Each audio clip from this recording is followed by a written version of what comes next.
Bismillahirrahmanirrahim. Assalamualaikum warahmatullahi wabarakatuh. Innal hamdalillah nahmaduhu wa nasta'inuhu wa nastaghfiruh wa na'udzu billahi min shururi anfusina wa min sayyiati a'malina. May yahdihillahu fala mudilla lahu wa may yudlil fala hadiya lahu. Wa asyhadu an la ilaha illallah wahdahu la syarika lahu wa asyhadu anna Muhammadan abduhu wa rasuluh. Ya ayyuhalladzina amanu taqullaha haqqa tuqatih wa la tamutunna illa wa antum muslimun. Ya ayyuhan nasu taqu rabbakumul ladzi khalaqakum min nafsin wahidah wa khalaqa minha zawjaha wa batha minhuma rijalan katsiran wa nisaa'a wattaqullaha alladzi tasaaluna bihi wal arham innallaha kana 'alaikum raqiba. Ya ayyuhalladzina amanu taqullaha wa qulu qawlan sadida yuslih lakum a'malakum wa yaghfir lakum dhunubakum wa may yuti'illaha wa rasulahu faqad faza fawzan 'azima. Amma ba'd, fa inna asdaqal hadits kitabullah wa khairal hadi hadi Muhammadin sallallahu alaihi wasallam wa syarral umuri muhdatsatuha wa kullu muhdatsatin bid'ah wa kullu bid'atin dhalalah wa kullu dhalalatin finnar. Jamaah Bapak Ibu Jemaah Masjid Baitus Salam rahimani wa rahimakumullah. Puji dan syukur hanyalah milik Allah Subhanahu wa taala. Kita menyanjung dan memuji-mujinya atas limpahan nikmat dan karunia yang tak bisa kita hitung-hitung jumlahnya, yang mesti kita sama-sama wujudkan syukurnya. Dan salah satu cara kita mensyukuri nikmat Allah Subhanahu wa taala adalah dengan menggunakan nikmat tersebut dalam rangka ketaatan dan meraih ridha Allah Subhanahu wa taala. Bapak Ibu rahimani wa rahimakumullah. Alhamdulillah kita bertemu kembali di majelis ini. Insyaallah kita akan melanjutkan pembahasan sebuah kitab ringkas yang disusun oleh Syekh Muhammad bin Abdul Wahhab rahimahullahu taala, yaitu kitab Thalathatul Usul, ya, 3 prinsip di dalam beragama. Dan insyaallah pada malam hari ini kita masuk ke tingkatan kedua di dalam Islam, yaitu al-iman. Setelah sebelumnya kita membahas tingkatan pertama, bahwa dalam agama Islam itu ada 3 tingkatan, ya, ada 3 tingkatan. Ada Islam, ada iman, ada ihsan, ya, ada ihsan. Dan jika masing-masing itu disebutkan secara menyendiri, maka masuk di antaranya adalah definisi masing-masing yang lain. Jika disebutkan hanya Islam saja, maka terkandung di dalamnya iman dan ihsan. Begitu pula jika hanya disebutkan iman saja, maka ada kandungan Islam dan ihsan di dalamnya. Namun jika disebutkan semuanya, maka iman ini sering dimaknai dengan amalan hati. Ya, berbeda dengan Islam sebelumnya yang sering kita terjemahkan sebagai amalan-amalan lahir, maka iman ini merupakan amalan-amalan yang batin, amalan-amalan yang batin. Makanya muallif rahimallahu taala mengatakan al-martabatu tsaniyah, tingkatan yang kedua al-iman, yaitu iman. Secara bahasa iman ini adalah at-tasdiq, membenarkan. Dan secara syariat Ahlussunnah wal Jamaah mendefinisikan iman itu dengan beberapa unsur. Yang pertama adalah i'tiqadun bil qalbi, keyakinan di dalam hati. Ini iman. Tapi tidak cukup hanya dengan keyakinan saja. Seperti pemahaman sebagian orang yang mengatakan bahwa iman tadi hanya berkutat kepada keyakinan-keyakinan saja. Makanya karakteristik selanjutnya adalah wa qaulun bil lisan, ucapan dengan lisan. Jadi keyakinan dalam hati, lalu ada ucapan dengan lisan, dan juga amalun bil jawarih, ya, perbuatan dengan anggota badan. Jadi 3 unsur ini ada di dalam iman. Jadi tidak hanya sekedar amalan hati saja, tapi ada juga amalan lisannya dan juga amalan anggota badan. Lalu kemudian Syekh Shalih Al-Utsaimin rahimahullah taala mengatakan wa huwa bid'un wa sab'una syu'batan. Bahwa iman itu ada 70 sekian cabang. Nah, ini menunjukkan bahwa apa? Iman itu bercabang-cabang dan bertingkat-tingkat. Dan tingkatan ini menunjukkan bahwa karakteristik selanjutnya adalah al-imanu yazidu wa yankus. Ia bisa bertambah, bisa juga berkurang. Bertambah dengan ketaatan, berkurang karena kemaksiatan. Seorang yang sedang melakukan ketaatan, imannya itu bertambah karenanya. Sebaliknya, ketika terjatuh ke dalam kemaksiatan, artinya imannya sedang berkurang. Ya. Pada kadar tertentu di mana ia melakukan amalan-amalan yang itu melampaui batas, bisa menyebabkan imannya batal. Ya, tidak seperti sebagian orang bahwa ketika memisahkan iman itu adalah amalan hati, maka tidak berpengaruh amalan anggota badan padanya. Padahal tidak seperti itu. Disebutkan bahwa iman itu bertingkat-tingkat, menunjukkan bahwa iman itu naik turun. Ini pun kita rasakan. Terkadang kita merasakan semangat dan nikmat dalam ibadah ketika iman naik. Tapi terkadang ibadah itu terasa hampa, ya. Tidak ada kehusyuan gitu ya. Mungkin iman kita sedang turun karena saat itu. Maka naik dan turunnya ini adalah sesuatu yang pasti. Naik turunnya pasti. Kemudian yang jadi tuntutan adalah bagaimana kita menjaganya. Menjaga konsistensinya, menjaga eksistensinya gitu. Bahkan kalau bisa meningkatkannya. Ya, inilah yang jadi tugas kita. Dari mana kita tahu bahwa iman itu, kata mu'allif di sini, wa huwa bid'un wa sab'una syu'batan. Ya, bahwa iman itu ada 70 sekian cabang. Fa'alaha qaulu la ilaha illallah. Yang paling tingginya adalah ucapan la ilaha illallah.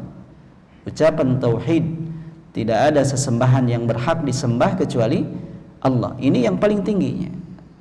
Keimanan yang paling tinggi adalah tauhid. Ya.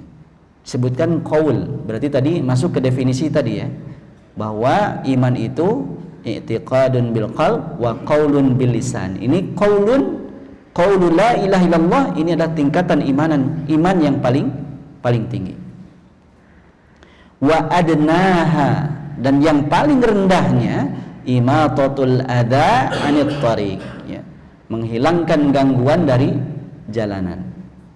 Ini pun masuk ke dalam definisi iman dari sisi apa? Amal perbuatan. Ketika kita dapati ada penghalang di jalan, ya, berupa ranting, berupa perkara yang bisa mengganggu orang-orang yang lewat di jalan tersebut, lalu kita singkirkan, kita bersihkan, ini bagian dari iman. Ya, karena tadi sisi iman itu ada juga berupa amalun bil jawari, amal dengan anggota badan. Perbuatan seseorang hamba membersihkan jalan dari gangguan itu menunjukkan keimanannya. Ya, dan itu keimanan yang paling rendah. Ya, artinya itu pun termasuk keimanan. Amal perbuatan pun masuk ke dalam keimanan. Wal haya'u disebutkan di sini, dan rasa malu. Ini adalah perasaan yang muncul di hadapan Allah Subhanahu wa ta'ala ketika seseorang menyadari betapa nikmat Allah Ta'ala demikian banyak, namun cara kita mensyukuri nikmat itu demikian kurang. Lalu ia merasa malu di hadapan Allah Ta'ala. tidak sesuai, ya, membalas dan menyikapi nikmat-nikmat Allah Ta'ala itu, maka ini adalah rasa malu, dan rasa malu ini bagian dari keimanan. Dan malu ini adalah amalan hati. Makanya terkumpullah 3 amal tadi. Qaulu la ilaha illallah, ini menunjukkan ucapan lisan. Menghilangkan gangguan dari jalan, ini adalah amalun bil jawarih, amal dengan anggota badan. Al-haya itu adalah amalan hati. 3 jenis amal perbuatan tersebut adalah wujud dari keimanan. Ya.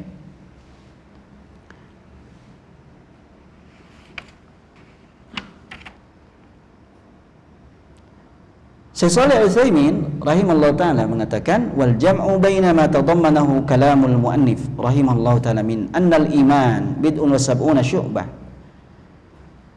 Dan mengumpulkan antara apa yang dikandung oleh ucapan muallif rahimahullah taala, bahwa sungguhnya iman itu ada 70 sekian cabang. Tapi kemudian dalam lanjutannya beliau menyebutkan rukun-rukunnya yang 6. Bagaimana menggabungkannya? Bahwa iman itu ada 70 sekian cabang, tapi rukunnya ada 6. Ya, rukunnya ada 6, ya. Sebagaimana yang kita ketahui, rukun iman itu al-imanul ladzi wal aqidah usuluhu sittah. Yang 6 tadi adalah yang berkaitan dengan akidah. Jadi iman itu secara keseluruhan rentangnya banyak, sampai 70 sekian, karena mencakup ucapan, perbuatan anggota badan, dan juga keyakinan. Yang bagian keyakinan itu rukunnya ada 6, gitu ya. Yang rukunnya itu ada 6. Dan ini disebutkan di dalam hadis Jibril yang maklum, ya, ketika Jibril datang kepada Nabi SAW dan bertanya tentang iman. Maka Rasulullah SAW menjawab, al-imanu an tu'mina billah wa malaikatihi wa kutubihi wa rusulihi wal yaumil akhir wa tu'mina bil qadari khairihi wa syarrihi. Yaitu iman adalah engkau beriman kepada Allah, beriman kepada para malaikat, beriman kepada kitab-kitabnya, para rasulnya, kepada hari akhir, beriman kepada takdir yang baik maupun yang buruk. Itulah 6 rukun iman. Ya, itulah 6 rukun iman. Baik, insyaallah kita akan membahas beberapa secara ringkas satu persatu dari iman, rukun iman tersebut. Mu'allif rahimahullah ta'ala mengatakan, warkanuhu sittatun, rukun-rukun iman itu ada 6. Antu minabillah, yang pertama adalah beriman kepada Allah, ya. Dan iman kepada Allah ini mencakup 4 perkara. Iman kepada Allah mencakup 4 perkara. Yang pertama, al-imanu biwujudillahi ta'ala, mengimani keberadaan Allah Ta'ala.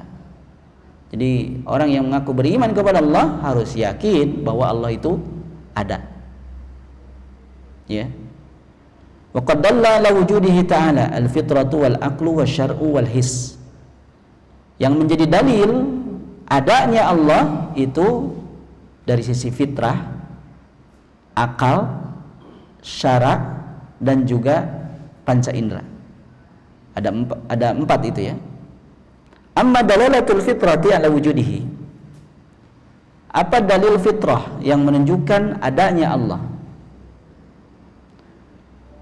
Fa inna kulla makhluqin qad fatara 'ala al-iman bi khaliqihi min ghairi sabaqi tafkirin aw ta'limin. Setiap makhluk itu sudah difitrahkan untuk beriman kepada penciptanya. Setiap makhluk itu akan beriman kepada penciptanya tanpa perlu berpikir terlebih dahulu atau pengajaran. Orang yang tidak berpikir secara keras sekalipun, yang tidak diajarkan sekalipun tahu bahwa dia itu tidak ada dengan sendirinya, ada yang menciptakan. Ya, ini secara fitrah. Wala yansarifu an muqtada hadhihi al-fitrati illa man tara'a ala qillati ma yusrifuhu anhu liqauli Nabi sallallahu alaihi wasallam. Dan ini tidak ada yang berpaling dari fitrah ini, ya, kecuali ada yang menghalanginya. Fitrah ini adalah sesuatu yang ada pada setiap orang, kecuali ada yang menghalanginya. Sebagaimana sabda Nabi sallallahu alaihi wasallam, "Ma min mauludin illa yuladu 'alal fitrah." Tidak ada seorang anak pun yang lahir kecuali ia dilahirkan di atas fitrah. Ya. Fa abawahu yuhawwidanihi. Maka kedua orang tuanya lah yang membuatnya Yahudi, au yunassiranihi, atau yang membuatnya Nasrani, au yumajjisanihi, atau yang membuatnya Majusi. Ya, tidak disebutkan yuslimanihi, mengislamkannya, tidak. Karena fitrah itu Islam. Jadi setiap anak yang lahir, ia sudah siap untuk berislam, kecuali ada yang menghalanginya. Disebutkan di sini yang paling berpengaruh besar terhadap kondisi seorang anak adalah orang tuanya. Orang tuanya lah yang membuatnya Yahudi, Nasrani, atau Majusi. Ya. Jika orang tuanya ini adalah seorang Muslim, maka pasti anaknya pun Muslim. Namun jika lingkungannya menghalanginya dari keislaman, maka ia akan terhalang, fitrahnya akan terhalang. Tapi secara default, ya, bawaan asalnya ya Islam. Ia tahu ada yang menciptakan. Ya, ini dalil yang pertama, yaitu dalil fitrah. Yang kedua, dalil akal. Falianna hadhihi al-makhluqat sabiquha walahikuha la budda laha min khaliq. Semua makhluk ini yang dahulu maupun yang akan datang itu pasti ada penciptanya. Pasti ada penciptanya. Karena tidak mungkin ia menciptakan dirinya sendiri, nggak mungkin. Pasti ada yang menciptakan.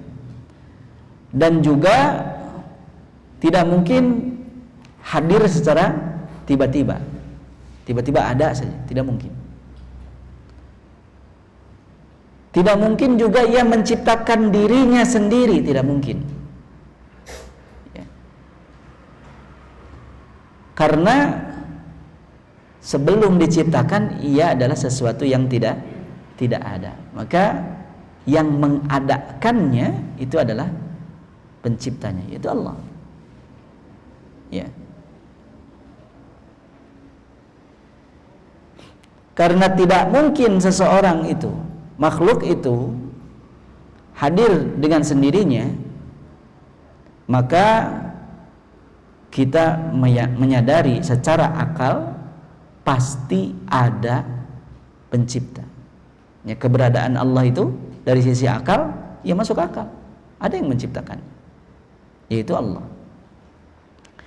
Makanya di sini disebutkan di dalam surah At-Tur ayat 35, Allah Ta'ala berfirman, am khuliqu min ghairi syai'in am humul khaliqun.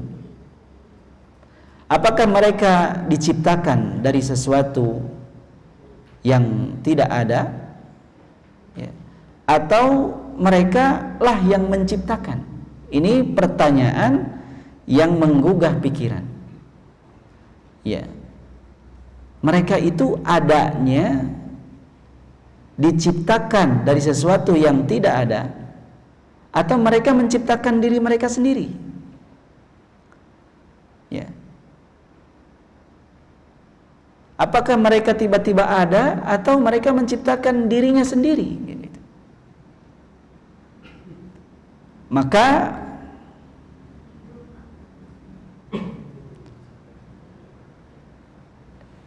pertanyaan ini mengingatkan dan menggugah akal bahwa tidak ada yang demikian.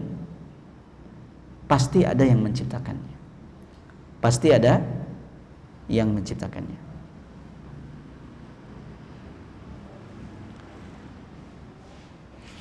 Ini dalil akal.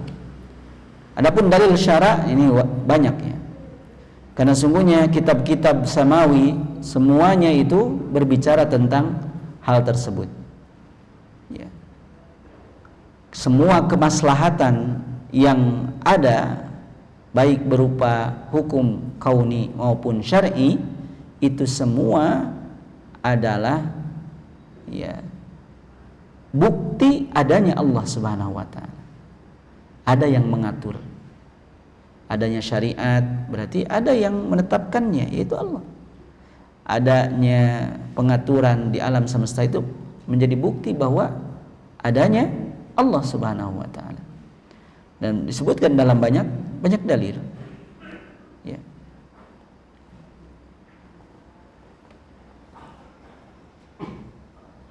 Kemudian itu yang pertama, bahwa iman kepada Allah taala itu mencakup yang pertama beriman dengan keberadaan Allah taala. Kemudian yang kedua adalah iman terhadap rububiyah Allah taala. Seorang yang beriman kepada Allah, maka ia mesti meyakini bahwa perbuatan Allah taala itu esa. Tidak ada seorang makhluk pun yang ikut berbuat di dalam mengatur makhluk, tidak ada. Satu-satunya pencipta itu Allah. Satu-satunya yang menghidupkan itu Allah. Satu-satunya yang mematikan itu Allah. Satu-satunya yang memberi rezeki itu Allah. Semua perbuatan Allah taala, rububiyahnya ya, itu mesti kita imani. Dan itu Allah taala esa di dalamnya. Tidak butuh bantuan siapapun. Sehingga tidak ada yang bisa memberikan manfaat jika Allah taala menghalanginya. Tidak ada yang bisa menimpakan mudarat jika Allah taala menjaganya. Ini adalah rububiyah Allah taala. Allah taala Maha Esa di dalam pengaturan makhluknya. Tidak ada seorang pun yang diberikan sedikit pun kuasa untuk ikut mengatur, tidak ada. Sehingga misalnya tidak seperti apa yang terjadi pada kekuasaan makhluk yang lemah, ya, ia dibantu oleh orang-orang yang membantunya, sehingga pembantunya itu punya saham. Kamu boleh mengatur wilayah ini, kamu boleh mengatur wilayah ini. Ya. Tapi bagi Allah tidak. Tidak ada yang diberikan seperti itu. Semuanya Allah yang mengatur. Ya. Makanya di dalam surah Fatir ayat 13 Allah Ta'ala berfirman, "Dzalikumullahu rabbukum lahul mulk." Itu adalah Allah, Rabb kalian. Hanya miliknya lah kekuasaan, kerajaan. Milik Allah saja. Walladzina tad'una min dunihi ma yamlikuna min qitmir. Dan sesembahan yang kalian seru selain Allah, mereka tidak memiliki sekulit arip pun. Enggak ada, mereka enggak punya kuasa sedikit. Makanya meminta kepada selain Allah ini meminta kepada yang tidak memiliki. Dan itu perbuatan yang bukan hanya sia-sia dan tentunya dibenci oleh Allah Subhanahu wa taala. Mintalah hanya kepada Allah taala. Ya. Dan semua orang tahu hal ini. Menerima hal ini. Ketika ditanya siapa yang menciptakan langit dan bumi, mereka menjawab Allah. Bahkan orang-orang kafir Quraisy, ya, ditanya siapa yang menciptakan langit dan bumi, mereka menjawab Allah. Dan orang yang menolak dalam rububiyah Allah Ta'ala ini hanyalah orang-orang yang sombong saja. Orang-orang yang sombong yang mereka menolak ini, meskipun hati mereka menyadarinya, sebagaimana yang dilakukan oleh Fir'aun yang ia mengatakan ana rabbukumul a'la, aku adalah Rabb kalian yang paling tinggi. Rabb menyebutkan rububiyah, ia bisa mengatur, akulah yang Rabb kalian, yang bisa mengatur kalian dan pengatur yang paling tinggi, sehingga tahu mana yang bisa dibiarkan hidup, mana yang akan dibunuh. Dari sisi itu saja. Ya. Padahal ya, tidak ada yang bisa mengatur semua makhluk kecuali hanya Allah Ta'ala saja. Ini dari sisi rububiyah. Dan Allah Ta'ala itu kekuasaannya meliputi urusan takdir dan juga syariat. Kalau takdir ini berlaku untuk semua, tidak ada yang bisa keluar dari takdir Allah Ta'ala. Sehingga baik orang yang beriman ataupun yang tidak beriman itu tidak bisa hidup sesukanya, tidak. Allah yang mengaturnya. Allah menetapkan kapan hidupnya, kapan matinya, dan tidak bisa menolak. Meskipun ia orang yang beriman, meskipun ia orang kafir, Allah yang mengatur. Adapun ketetapan syar'i ini adalah ketetapan yang Allah Ta'ala ridhoi, sehingga hanya orang-orang yang beriman saja yang akan mendapatkan ridha Allah Ta'ala melalui ini. Ia tunduk kepada Allah Ta'ala dengan sukarela terhadap syariat Allah Subhanahu wa Ta'ala. Ya. Maka rububiyah Allah Ta'ala itu ya, mencakup penetapan takdir dan juga penetapan syariat. Ya, dan orang-orang yang memilih untuk tunduk terhadap syariat Allah ini ketundukan yang dipuji dan akan mendapatkan pahala di sisi Allah Subhanahu wa Ta'ala. Kalau tunduk kepada takdir itu mah mau tidak mau juga terjadi. Ya, mau tidak mau, beriman atau kafir, takdir Allah Ta'ala itu pasti terjadi. Tapi kalau tunduk dengan sukarela terhadap syariat Allah Ta'ala, ya, sukarela berusaha untuk melaksanakan perintah Allah Ta'ala, syariat-syariatnya, maka ini ketundukan Islam yang dipuji. Ya.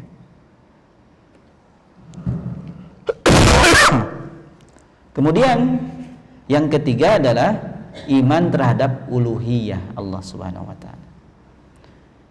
Ya, tadi iman kepada wujud Allah, keberadaan Allah, iman kepada rububiyah Allah, juga iman kepada uluhiyah Allah, yaitu meyakini bahwa Allah Ta'ala saja satu-satunya yang berhak untuk diibadahi. Ini keyakinan iman terhadap Allah Subhanahu wa Ta'ala. Dan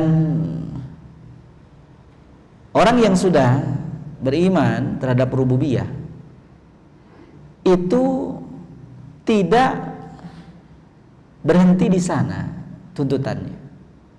Tuntutan selanjutnya adalah hendaklah itu mendorongnya untuk beribadah hanya kepada Allah Ta'ala.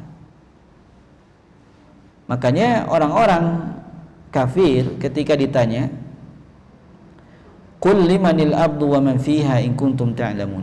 Katakanlah, milik siapa segala sesuatu yang ada di bumi jika kalian mengetahui. Sayaquluna lillah, maka mereka akan menjawab lillah, milik Allah. Berarti meyakini rububiyah Allah. Qul afala tadhakkarun.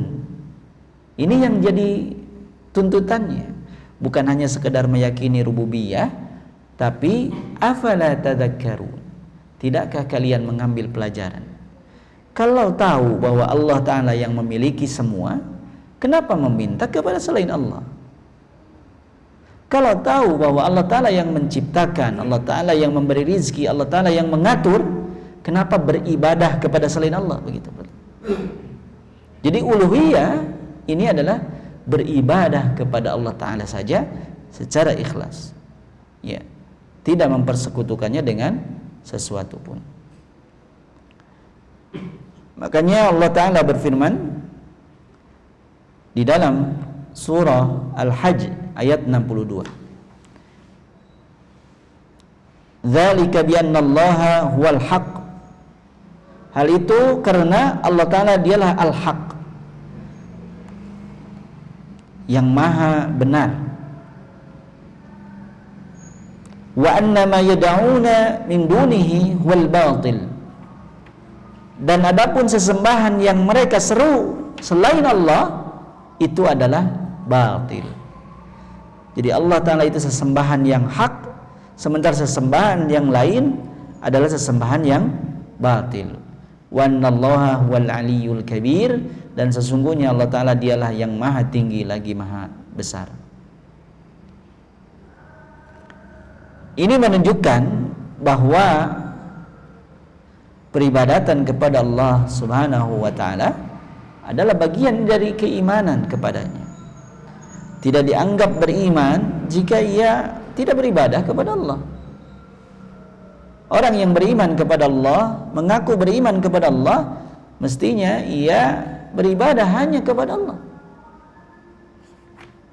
Inilah salah satu bagian dari iman kepada Allah, bahwa orang-orang yang beriman kepada Allah mesti juga meyakini keesaan Allah di dalam uluhiyahnya. Dialah satu-satunya yang berhak untuk diibadahi. Kemudian yang keempat adalah al-imanu bi asma'ihi wa sifatihi. Beriman dengan nama-nama dan sifat-sifatnya.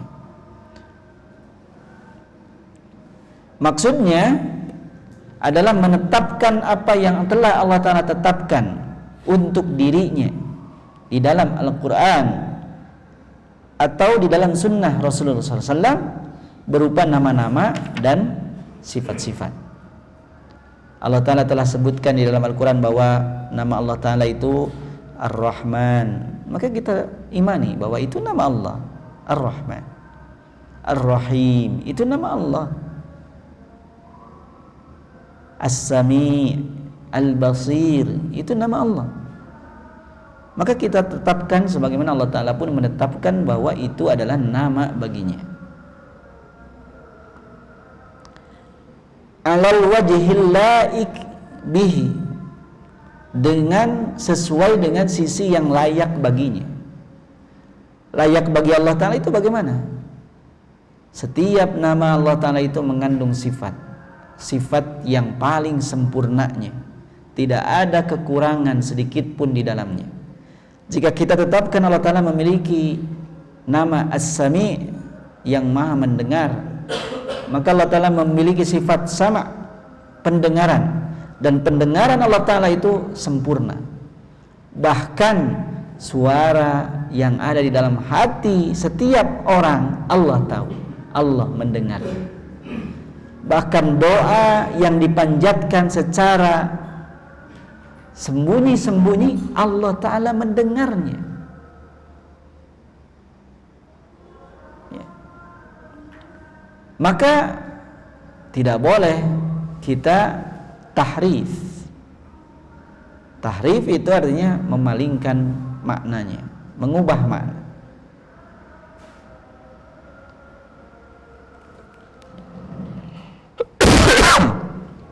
Tidak boleh juga ta'til, menolaknya. Dan jangan juga takyif. Takyif itu membayangkan bagaimananya. Wala tamtsil, dan tidak menyerupakannya dengan nama dan sifat makhluk. Beda. Nama Allah dan sifat-sifatnya itu berbeda dengan nama dan sifat makhluk. Makanya dalam surah Asy-Syura Ayat 11 Allah Ta'ala berfirman, laisa kamitslihi syai'un wa huwas samiul basir. Tidak ada sesuatu pun yang semisal dengan Allah, dan dialah As-Sami' yang maha mendengar, Al-Basir yang maha melihat. Dua penggalan ayat ini adalah timbangan yang seimbang untuk menetapkan nama dan sifat bagi Allah Subhanahu wa taala. Di satu sisi kita tidak menyamakan nama dan sifat Allah dengan makhluk. Laisa kamitslihi syai'. Tidak ada yang sama dengan Allah Ta'ala. Tetapi di sisi lain, wa huwas samiul basir, Allah Ta'ala menetapkan untuk dirinya As-Sami Al-Basir sebagai nama baginya. As-Sami yang maha mendengar, Al-Basir yang maha melihat. Disebutkan dua nama yang itu memiliki persamaan dengan makhluk. Allah mendengar, makhluk mendengar. Tapi mendengarnya Allah laisa kamitslihi syai'. Tidak ada yang sama dengan pendengaran Allah. Al-Basir yang maha melihat, kita melihat, Allah melihat, tetapi laisa kamitslihi syai'. Melihatnya Allah tidak sama dengan melihatnya makhluk.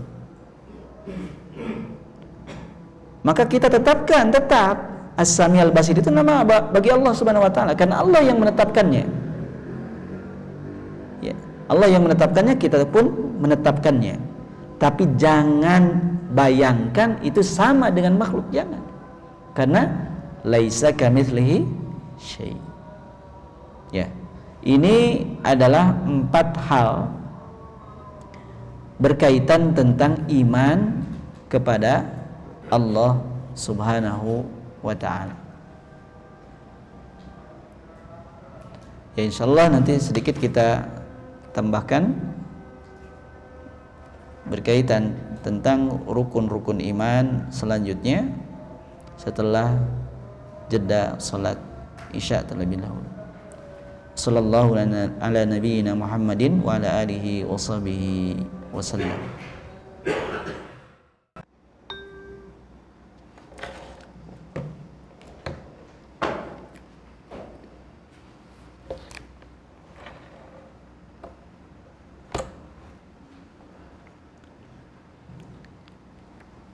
Bismillahirrahmanirrahim.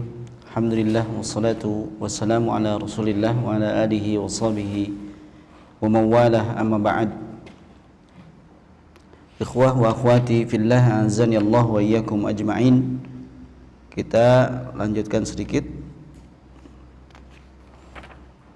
Setelah tadi kita bahas beberapa poin di dalam beriman kepada Allah, bahwa iman kepada Allah Ta'ala itu mesti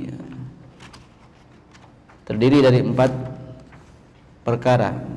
Iman terhadap keberadaan Allah Ta'ala, iman kepada rububiyah Allah, iman kepada uluhiyah Allah, dan iman kepada nama-nama dan sifat Allah Subhanahu wa Ta'ala.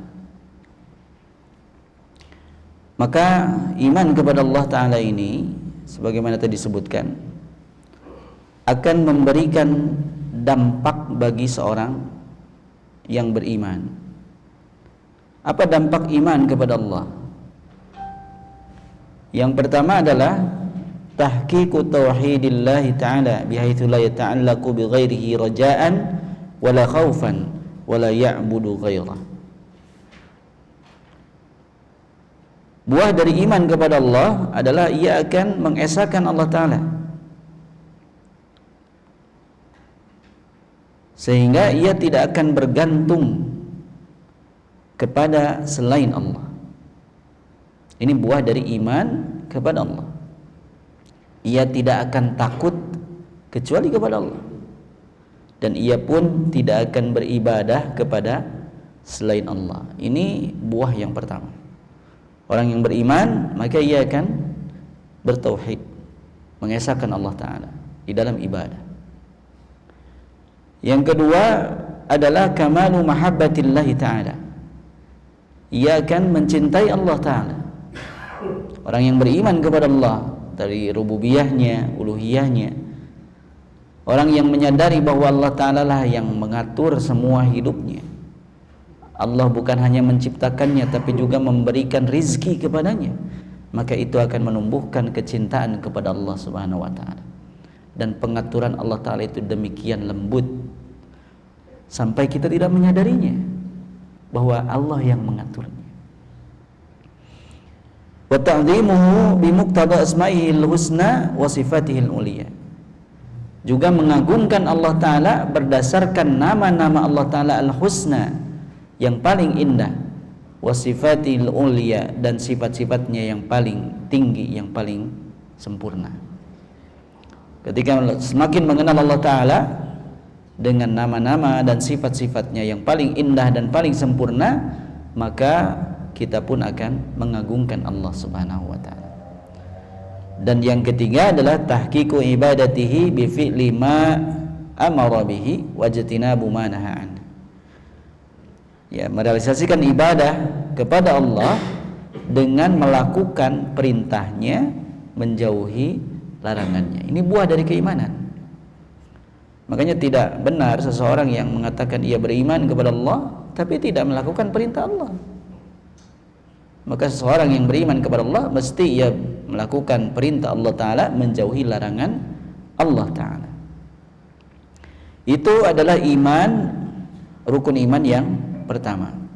InsyaAllah nanti kita akan bagi menjadi beberapa pertemuan, dan kita tambahkan hanya satu rukun lagi, yaitu iman kepada malaikat. Rukun yang kedua adalah iman kepada malaikat.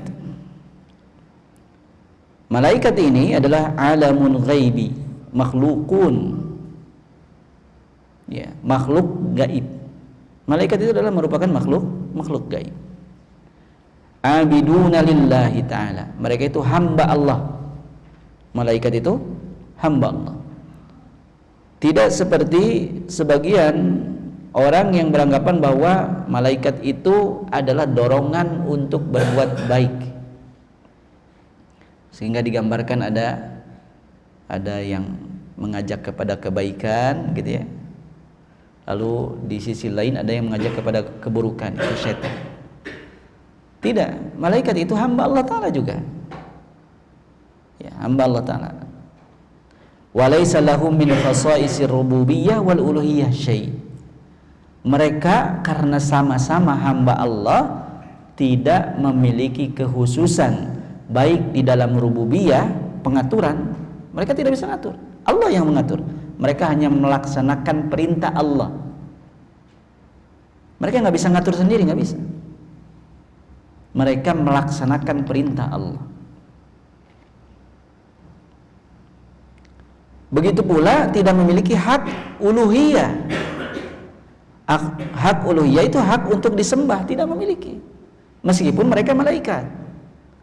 Meskipun malaikat, mereka tidak punya hak untuk disembah, tidak punya.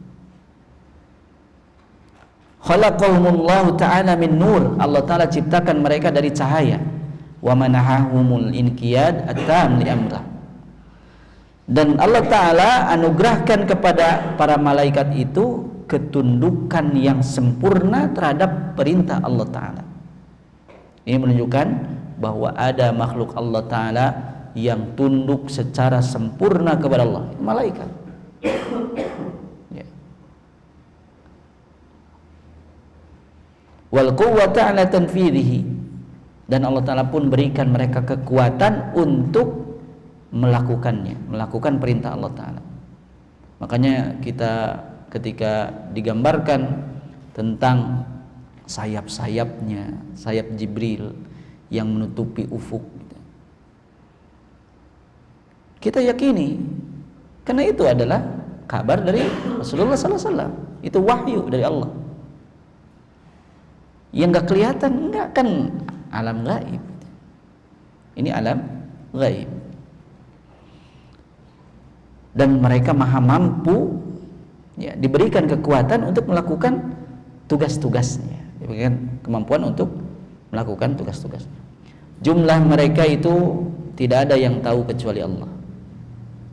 Sebutkan dalam sebuah hadis diriwayatkan oleh Anas radhiyallahu an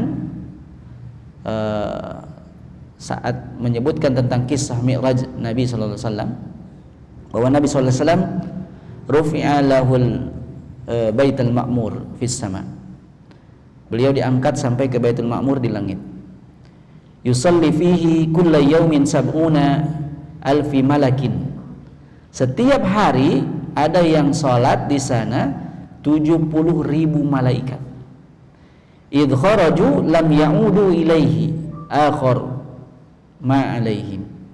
Jika mereka sudah keluar untuk salat di sana, tidak kembali lagi, tapi tiap hari datang lagi. Lihat ya, sehari 70.000 yang sudah di sana nggak keluar lagi. 70.000 terus setiap hari, nggak ada yang tahu jumlahnya selain Allah. Ya. Dan iman kepada malaikat itu juga sama, meliputi 4 perkara. Yang pertama, iman biwujudihim. Kita mengimani bahwa malaikat itu ada. Ya, berdasarkan banyak dalil juga. Ya. Malaikat itu ada. Yang kedua adalah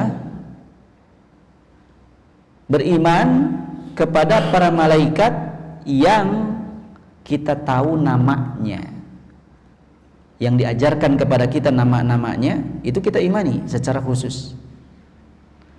Adapun yang tidak kita ketahui, tidak disebutkan, maka kita imani secara global. Secara global. Tidak kita sebutkan nama tersebut kecuali berdasarkan nas, berdasarkan dalil. Karena dalam perkara gaib kan nggak bisa kita asal-asal. Dari mana kita tahu perkara gaib? Dari kabar yang disampaikan kepada kita melalui Al-Quran maupun As-Sunnah. Sementara kalau tidak itu, dari mana kita tahu? Ya. Maka nama-nama yang diajarkan kepada kita dalam Al-Quran maupun As-Sunnah, kita imani. Ada malaikat yang namanya Jibril, karena ada dalilnya. Ya. Ada malaikat yang namanya Mikail, disebutkan. Israfil, ada ya. Nah, jika tidak disebutkan, maka kita imani secara global bahwa Allah Ta'ala ciptakan malaikat yang tugasnya anu-anu. Nah, nanti sebutkan sebagian tugas-tugas malaikat. Kemudian yang ketiga, beriman kepada sifat-sifat yang diajarkan kepada kita. Sifat-sifat mereka, karakteristik mereka, bagaimana bentuk mereka yang disampaikan kepada kita, itu kita imani. Sebagaimana sifat Jibril tadi sebutkan, annahu ra'ahu ala sifatihi allati khuliqa 'alaiha wa lahu 600 janah qad saddal ufuq.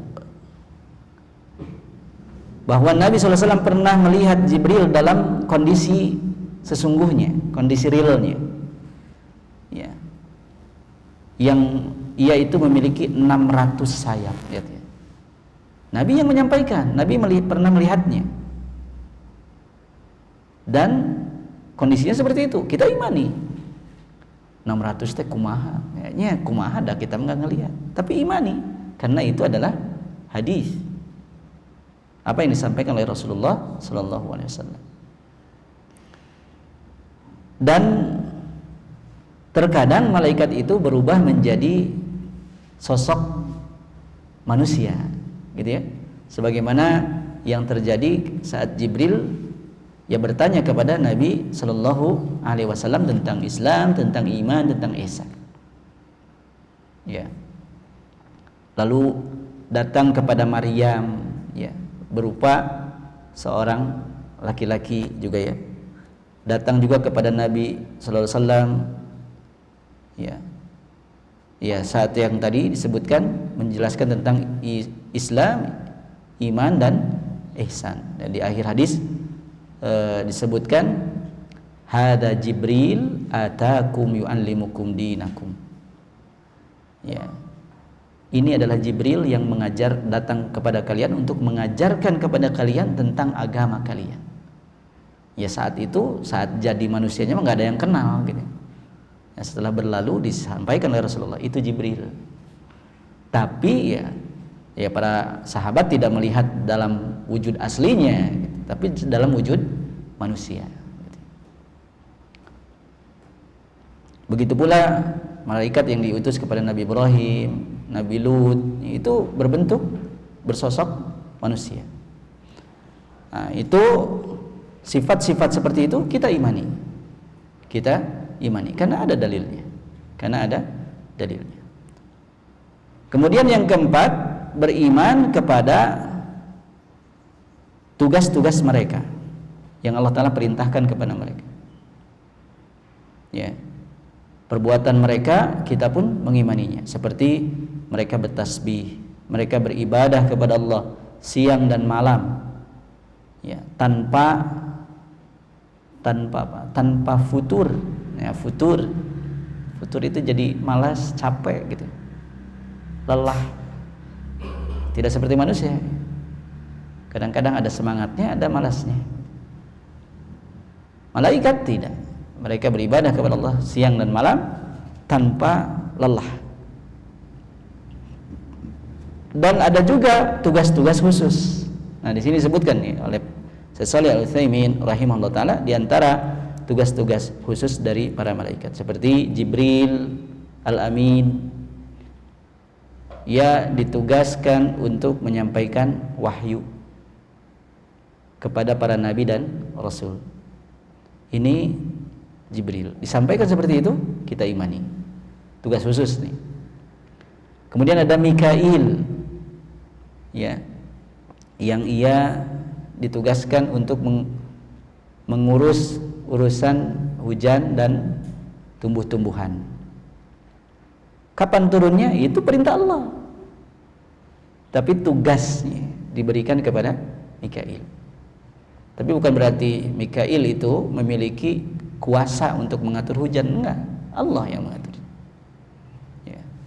Lalu ada Israfil yang ditugaskan untuk meniup sangkakala saat nanti tegaknya hari kiamat dan ketika hari kebangkitan. Ini disampaikan dalam dalil, kita imani. Kemudian ada malaikat yang ditugaskan untuk mencabut nyawa.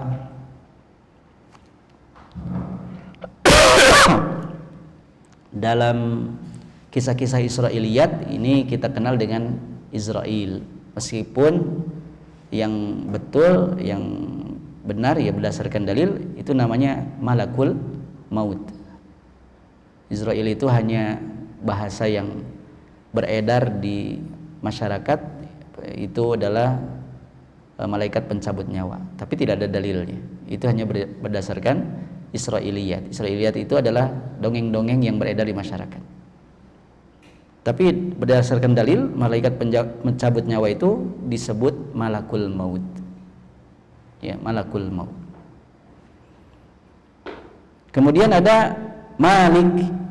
Ya, Malik itu al-muwakkal bin nar wa huwa khazinun nar. Ya, penjaga neraka. Itu Malik. Kemudian al-malaikah al-muwakkalin bil ajinnah fil arham. Ada juga malaikat yang mereka diutus, ditugasi untuk menjaga janin dalam rahim. Ya.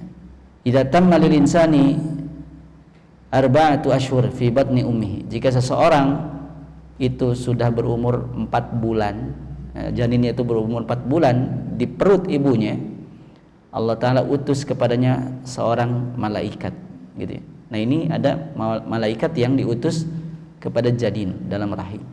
Ini ada malaikat yang tugasnya demikian. Ada pula malaikat yang ditugaskan untuk mencatat amal manusia. Ya. Yang satu di kiri, yang satu di kanan. Sering disebut Raqib Atid, padahal itu bukan nama. Raqib yang mengawasi, Atid yang siap mencatat, itu sifat. Jadi bukan nama malaikatnya. Jadi ada malaikat pencatat amal, tapi namanya bukan Raqib Atid. Raqib Atid itu adalah sifatnya, Raqib yang mengawasi, Atid yang siap untuk mencatat. Ya. Ada juga malaikat yang ditugaskan untuk menanyai mayit saat di alam kubur. Itu ada. Ya. Ada yang mengatakan bahwa namanya Munkar, Nakir gitu. Ya, sebagian mengatakan namanya Munkar dan Nakir. Meskipun riwayatnya diperselisihkan. Ya. Maka itu diantara, dan masih banyak tugas-tugas malaikat yang lain. Seperti tugas yang ia ditugaskan untuk keliling. Ya, keliling di majelis ilmu, turun di sana. Kalau majelis ilmu dihadiri oleh para malaikat itu mengandung keberkahan. Ya.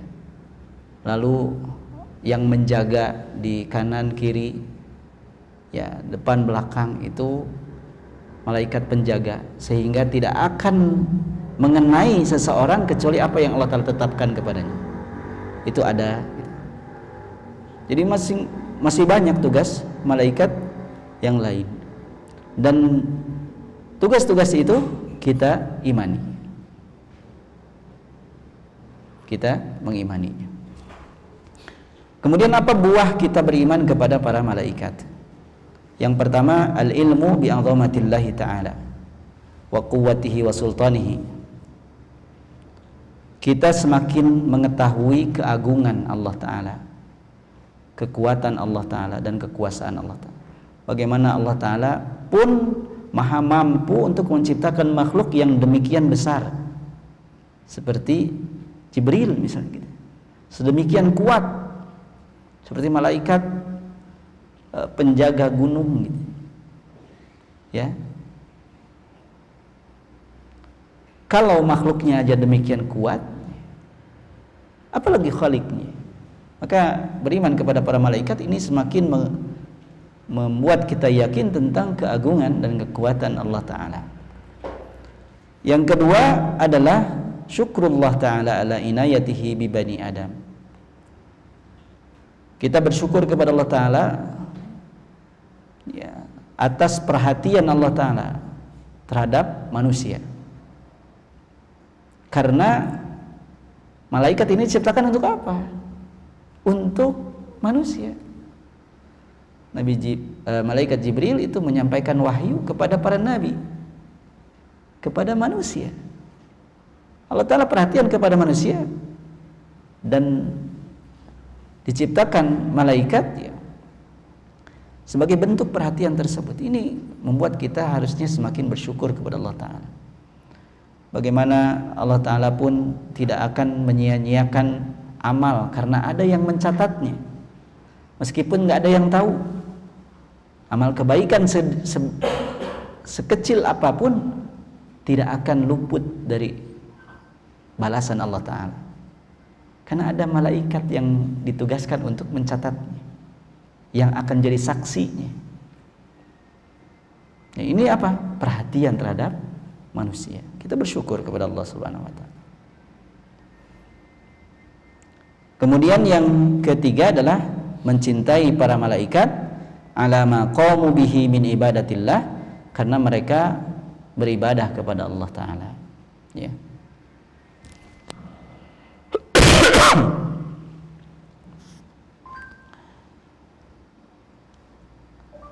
Ya. Disebutkan di sini beberapa dalil, di antaranya adalah